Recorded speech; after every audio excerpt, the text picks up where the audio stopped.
Hello and welcome back to the Tin Barn. I'm Pragmatic Lee, and today's video is probably going to be the simplest job that I've done all year. Well, in fact, it's the first project I've done this year. But it is very simple, reasonably simple. I was recently working on a little project over on the mill, and I needed to wedge a piece up just a little bit. Wasn't necessarily a nominal value that I needed to raise it up, but it was a situation where a wedge would have come in good. And I looked over in my scrap drawer just to see if I happened to have anything I'd cut off in the past. And I found this. It's just a simple piece of aluminum. And as a matter of fact, there are two of them.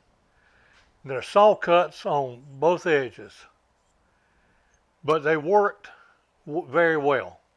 They did what I was doing. The saw cuts made it a little bit aggravating to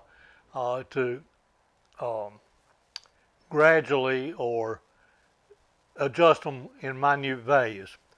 But I got to thinking, maybe a set of wedges out of some steel with a good flat surface on them would be beneficial in the shop here. And I'm kind of in between projects. I got one going over here right on, dealing with the rotary table and adding a stepper motor to that. But we'll get to that just a little bit later. But what I want to do today is take a piece of steel. This was over in my drops bin. As a matter of fact, it was twice as long. I've cut it in half now. And it was a piece that I used when I was CNCing the surface grinder, adding the stepper motors to it to test various lengths and finishes and so forth. So it's got a really good finish on it. But I cut it in half and milled the ends so that they were absolutely the same length.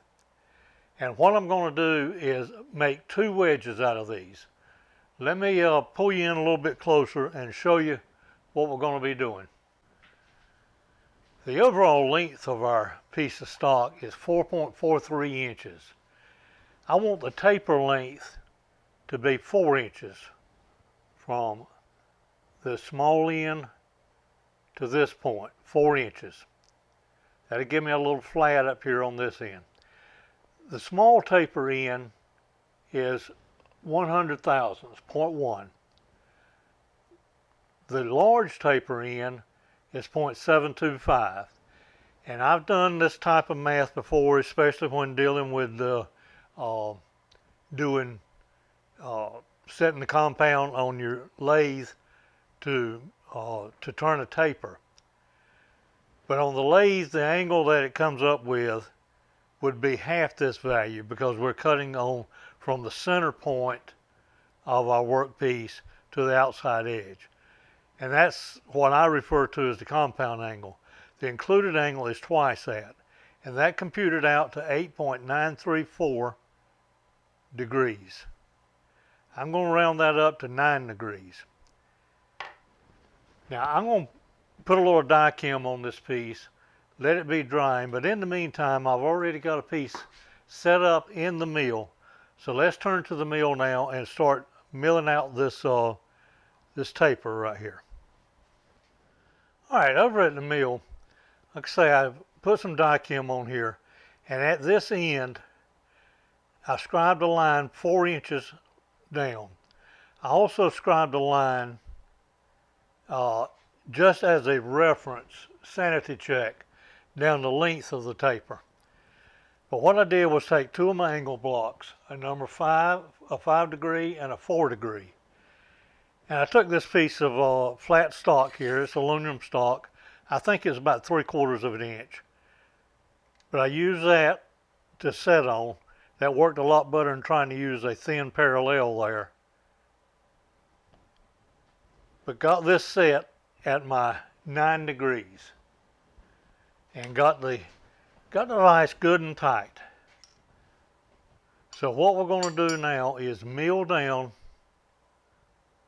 this part over here. I could carry it to the bandsaw and bandsaw a good deal of that out, but it would, but I don't know, 6 of one, half a dozen the other as far as which would take the most time. Let's see how the milling goes now. I've got a roughing in mill in, but I think the face of it should give us a good enough surface on this. This is not critical enough that I would need to surface grind it, but I may lay it on the horizontal belt sander and smooth that edge out if the mill doesn't leave a good enough edge.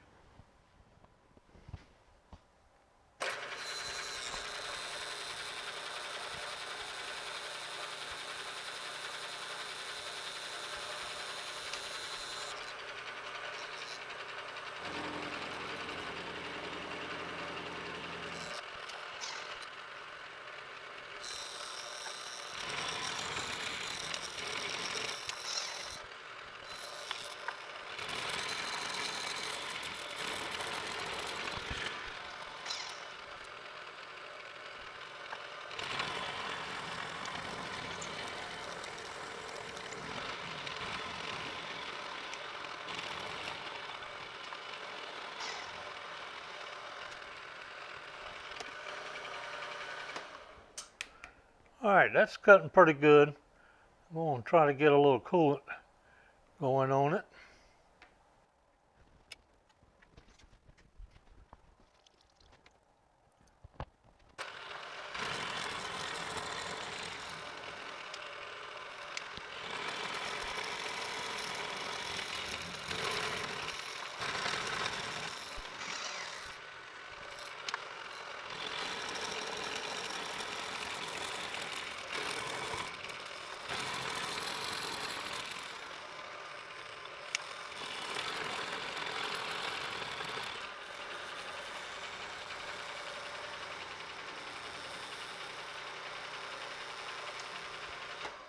All right, that seems to be doing real good.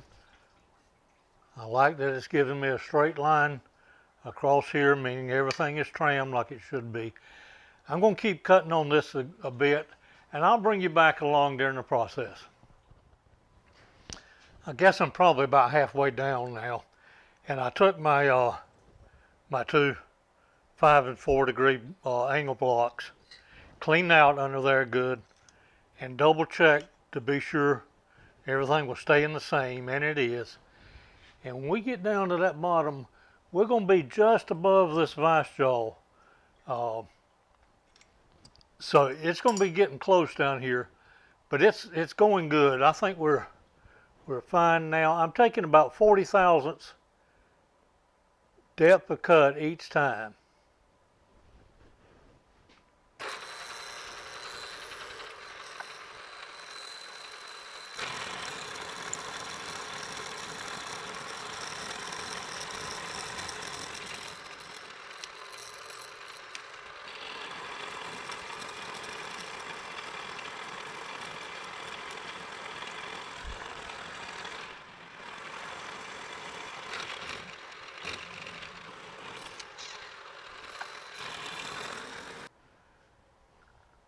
Okay, I moved into the center of the workpiece here, and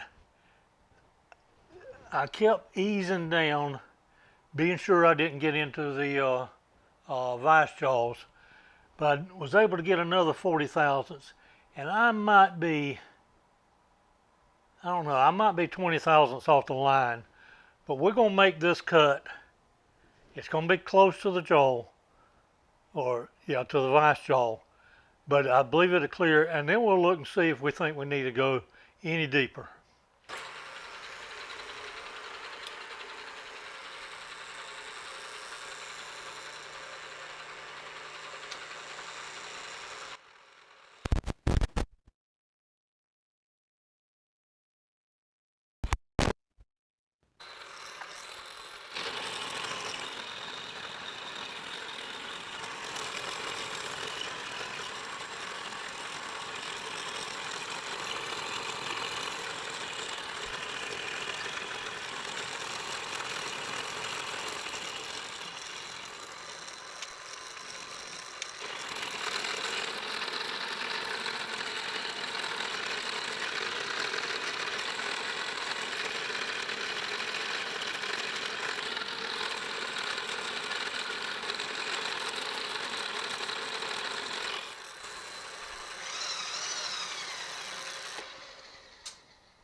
All right, I think we're done. This come out right to our line, took the line out at that end. This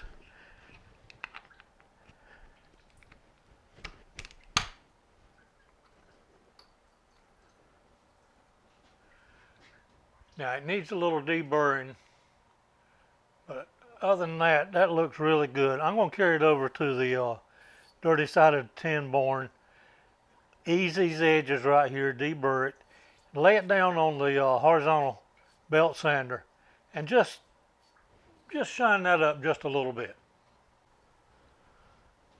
Okay, I got the first one deburred and polished up a little bit, all the dye came off of it. I ran this on the surface, on the horizontal belt sander, and it got most of the track marks out of the rough and end mill. There's still a little on there, but remember, this is a wedge, so I think it'll be fine. I'm going to do the same thing to the other one, then we'll meet over at the workbench right quick for a recap.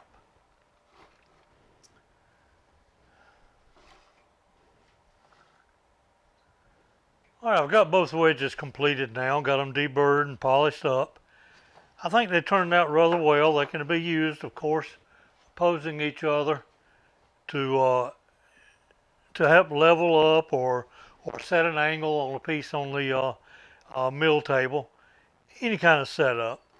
They can be used opposing each other as well, kind of like you would a planer gauge, but of course not near as accurate and no way to lock this down. But I think they'll be good little additions to the tin barn.